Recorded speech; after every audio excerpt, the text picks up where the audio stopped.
Hi, everybody. I'm Laurie Hernandez, and this is One Mind Brainwaves.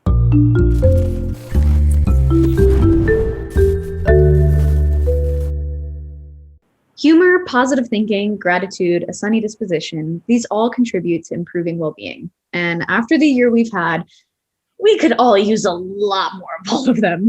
Today, we will be exploring the mental health benefits of levity. We'll be joined by an expert in positive psychological interventions for happiness. Our other guest, she just wants to make more people laugh. Later in the program, we'll check in with the team at One Mind PsyberGuide for a review of their mental health app pick of the week. But first, I'm going to talk about TikTok. I have been posting videos for quite a while now, and especially since quarantine hit, it became an outlet to talk about mental health and all of the different fandoms and things that I love.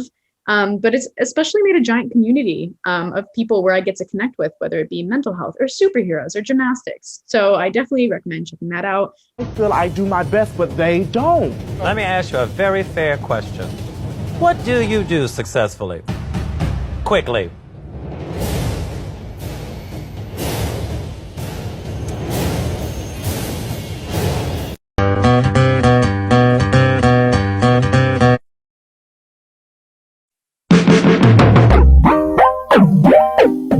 Literally built as an athlete. Every blood test I've ever done has said that I am like over the normal limit of athleticness. Yeah.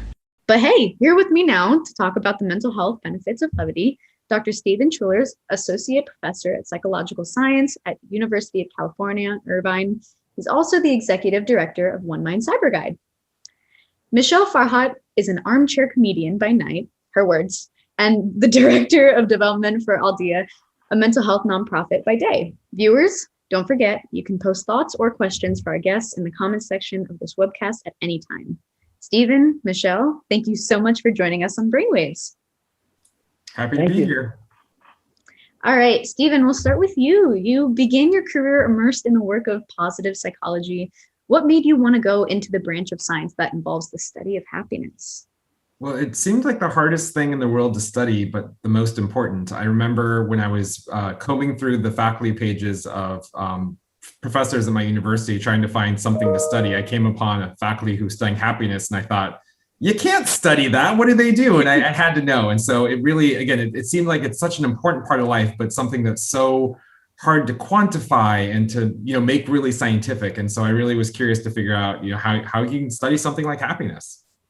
That's really interesting. Every time I hear happiness or joy, I think of those characters from Inside Out, and how they're all personified as little people. So that sounds pretty cool. That's a great movie, and I think has a great working model to talk about the importance of emotions, especially positive emotions, and how those play such an important role in our lives. Yeah, for sure. Michele, you straddle both worlds, the mental health space and the comedy space. Tell us about your path to performing. When did you know you had a funny bone, and what were your first forays in stand-up comedy like? So I grew up in a big family, and laughter was a very important part of our family. I had a very quick-witted mother, and I had a dad that could always tell a really good joke. And in our family, if you were funny, that was a good thing. You got noticed, that type of thing. So it started really young. And then just through college and then family events, I started doing a little stand-up. I was just known to be funny in general. And people are like, gosh, you really got to do stand-up. You're that funny. And I never thought that I was that funny. I just thought, okay, well, whatever. And so I finally got to move into actually doing some shows and things like that. That sounds really exciting. I've always wanted to try stand-up. Stephen, humor is a big component of positive psychology. So how does levity help produce positive emotions and improve moods? And what's going on there inside the mind and body when you laugh? I think something that's really critical to humor and laughter is it helps you connect to other people. And one of the sort of truisms of positive psychology is that happiness is other people.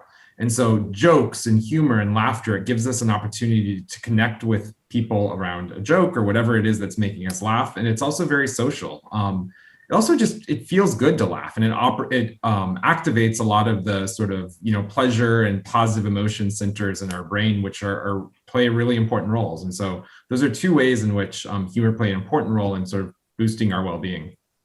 Yeah, I know when I'm like feeling really down, helping other people makes me feel good. And part of me wonders if that's connected to when you make other people laugh. There's that feeling of, oh, I did that. I gave them joy. Like I was able to make them giggle. Do you think those are connected?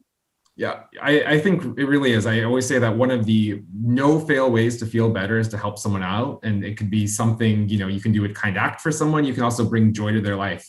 The other one is physical activity. So you're also an expert there, Laurie. So those are two really great happiness strategies. For sure. Michele, you are very open about your own experiences with anxiety and depression, and your story provides material for your monologues. So how do you make serious, tough, or even sad subjects funny? Yeah, in some ways it's easy depending on your viewpoint of your own situation or your experience with it. And just knowing that if you can communicate something difficult in a funny way, you know that you can reach other people. And they might be more open to looking at themselves and self-reflection, things like that. So it's really a desire to connect, like Steve was saying, and just being able to share in a way that the other thing I would say with comedy is that people are more open to comedy. A lot of people don't want to sit down and have a serious discussion, right? But if you're doing comedy or cracking jokes about different things that are happening to you, people learn more. They're more interested, and they might look into it otherwise outside of that comedy stand-up routine. I remember, I noticed growing up, anytime I would tell a story about something that happened that maybe wasn't the greatest story to tell, probably a pretty traumatic story, I would laugh throughout the whole thing. And I now know that that's a coping response to it. Yeah. But it was quite interesting. And kind of like you, I grew up in a household where everything was just funny. It was directed at trying to make everybody laugh. And I relate to that. So I connect with everything you've just said. What do people in the audience tell you about your performances? What is their reaction when you're talking about something heavy, but it's funny? Usually just that it has to be real for it to be funny, first of all. So if you're not telling the truth, people will know. So I think that they can sense that I'm truly talking from the heart and really sharing my true experiences. And it kind of lets people know it's okay, to have those experiences. And so I think it just helps them get in touch with, their lives and things like that. And it just takes some of the scariness away. We all try to kind of hide sometimes from our difficult past or difficult situations. And this gives you some space to share it while still being kind of lighthearted. You know what I mean? Again, it's not so serious. You can kind of get in touch with it without it being so scary. Yeah, it's like you took something very heavy and found the humorous angle at it, and it almost makes it lighter for other people to see she had that experience. She's now laughing about it. That means I can laugh and move forward too. And I think that's really neat. So thank you. Guest reminder, we're talking today about mental levity and its associated health benefits with Dr. Stephen Schueller, Associate Professor of Psychological Science at UC Irvine. He's also the Executive Director of One Mind PsyberGuide. Michele Farhat, Director of Development for Aldea, a mental health nonprofit. She's also a stand-up comedian. Viewers, don't forget, we want to hear from you. If you have any questions, comments, or thoughts for our guests, feel free to post them at any time. If you know anyone who can benefit from the information provided by our guest today, please share this webcast with them. So, Michele, coming back to you, laughter simply makes people feel good. Is this type of creative expression, stand-up comedy, kind of therapeutic, like a therapeutic outlet for you too? Absolutely. I'm one of those people that if I don't get to laugh in a given day, I just explode. So people know when they're around me. It's like, if we're in a long meeting at work, let's say, and it's gone like 3 hours and it's been really serious, that's about all I can do before I start to crack jokes or, that type of thing. And, there's always a time and place, but it's definitely a part of my life. It's definitely grounds me. It's something that gets me through hard times and helps me connect with other people and to help other people through their hard times. And so, yeah, it's everything to me. Oh. Stephen, what are some of the other positive psychological interventions that can lead to increased well-being? Gratitude is one I really love. just keeping, there's a lot of different ways you can do gratitude. A gratitude journal is one that I really like. I used to do this on a daily basis where I would track down, I had a Google Excel sheet. I was super fancy with that. But every day I would think about one thing that day that went really well. And then end of the week, I'd go back and find one thing in that week that went, what was my favorite thing of that week? And at the end of the month, I go back to each one from each month and find something that month that like really stood out. And so I had this like, it's good because it makes you think through your day about like what went well. And even on, really bad days, you can find something that went well that day. And then it forced me to go back and look back at my week and my months and say like, what was all the good stuff that happened? And I think so often we get dragged down into the negative stuff. Another gratitude exercise that's really useful is what's known as the gratitude letter. So what you do is you think of someone in your life that has made an impact on you, but you haven't had a chance to thank, and you write down, the different ways they've impacted you, the ways that they've improved your life. And then the really kind of critical, important one is you go to that person and you read them that letter. You set it up over a phone call or a Zoom call, or you get a chance to kind of sit down and read it with them. And I had an experience when I was moving away from Philadelphia. One of my friends wanted to, have a dinner with me, and I was really busy. And I was like, oh my gosh, I have so many people to see as I'm moving towns. I don't know if I can do it. I was like, okay, no, this guy's important. We need to have dinner together. And at that dinner, he actually read a gratitude letter to me, and it was, tear-jerking. It was wonderful. I still have that letter. These are meaningful experiences for connection. And so I think those are two ways that gratitude can really be used, both one kind of focused on yourself, one focused on someone else, but a way to kind of embed gratitude in your life. And I think gratitude is a great strategy to promote happiness and well-being. For sure. I think there's probably something really special about writing it down too, rather than just kind of keeping it in your brain. There's something about seeing all the words that your brain is producing and like having it on paper and being able to separate those two things and hold it and be like, oh, wow, this is how I really think about that person. Like it's on paper. That's got to be really exciting. So I like that. I'm definitely going to steal those ideas and keep a gratitude journal. I like that. Michele, they say humor helps you understand yourself and others, and the positive feeling remains even after the laughter subsides. So how does your comedy help your audience, do you think? And what do you want them to take away from your performances? I think any comedy gives people permission to maybe laugh at something that's painful, and so you may not be the kind of person that can laugh at yourself or laugh at your situation, but when you go to a show or watch a stand-up and you hear those stories, it kind of gives you a break from yours, but it also kind of shows you a way to maybe get in touch with yours as well. So it's just kind of like a nice bridge for people. And I think it just, again, gives people permission. In what we were talking about with gratitude, I think both comedy and then the gratitude practice, you have to kind of slow down and be in the moment. You can't be thinking about the future, thinking about the past. You can't be making a list for the grocery store. So you're really focused on what's happening, and that can really provide positive benefit to people emotionally. So I think those activities are sought after because of that. For sure. That makes a lot of sense. Stephen, you are also an internationally recognized leader in digital mental health. Are there apps that can offer some tools to help cultivate levity and the qualities of positive thinking? Yeah, so there's one very popular app called Happify, which has a lot of these different positive psychological interventions that I've been talking about. And that's really what they've done is they've created a whole sort of gamified app program around teaching these strategies from positive psychology. I think there's also a lot of tools that are sort of focused on some of the strategies like gratitude journals that I talked about. You can easily, if you go to the App Store, put down a gratitude journal app, you can find an app that's going to help you kind of do that gratitude journaling. I think another thing that's really critical, and I talk to people about different ways in which technology impacts their happiness and well-being. And I think there's a lot of discussion about this in today's sort of culture that technology is ruining kids and causing all these mental health problems. And the research doesn't really bear that out. And actually, if I talk to youth, they talk to me about a lot of the different ways they use technology to boost their well-being.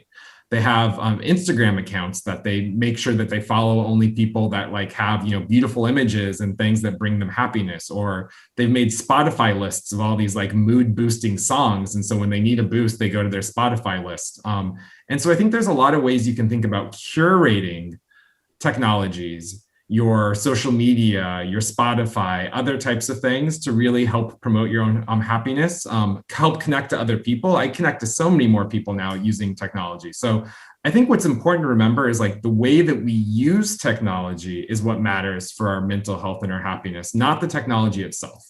And if we use technology to connect and to create, those are two wonderful ways in which technology just generally can be happiness boosting.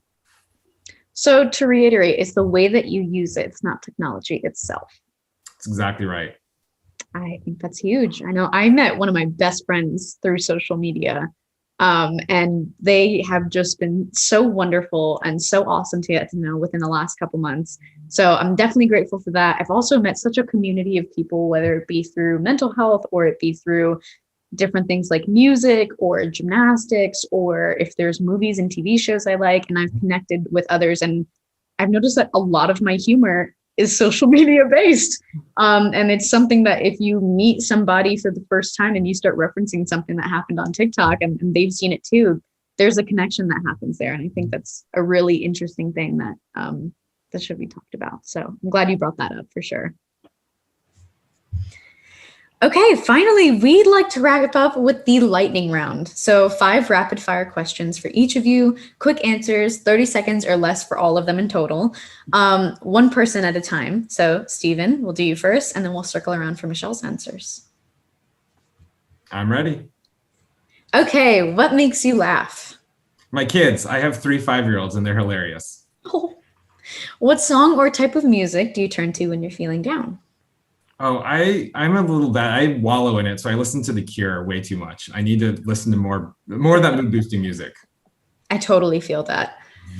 What gives you the most stress relief? A person, a dog, a cat, anything else? I'm a big runner, so I need to run it off. I run off all my stress. So I do it through my feet. One day I will like running. One day.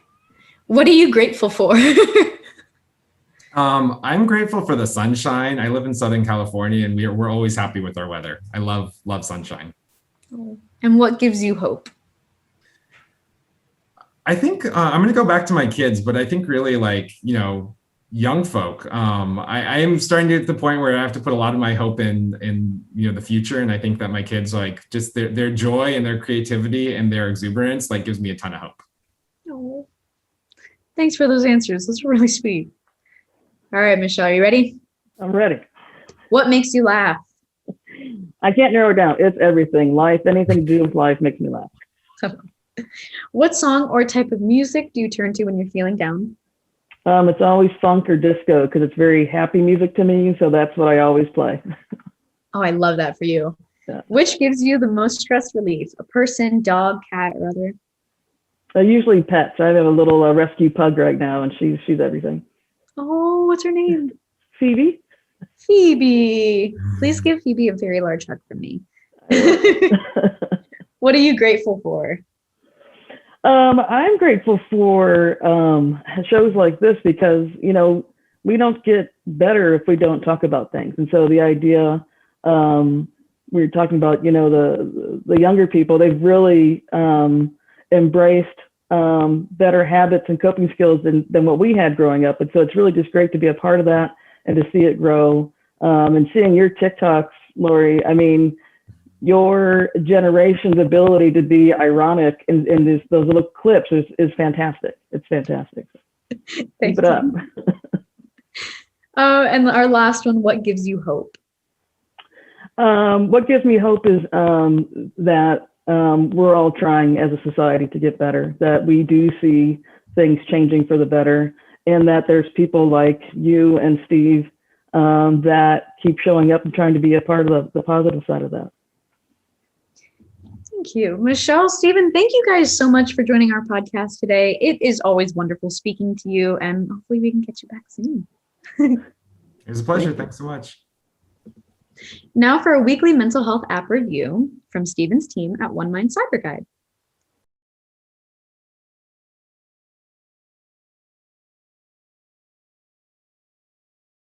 Hi, my name is Martha Neary, and I'm the project manager of One Mind PsyberGuide.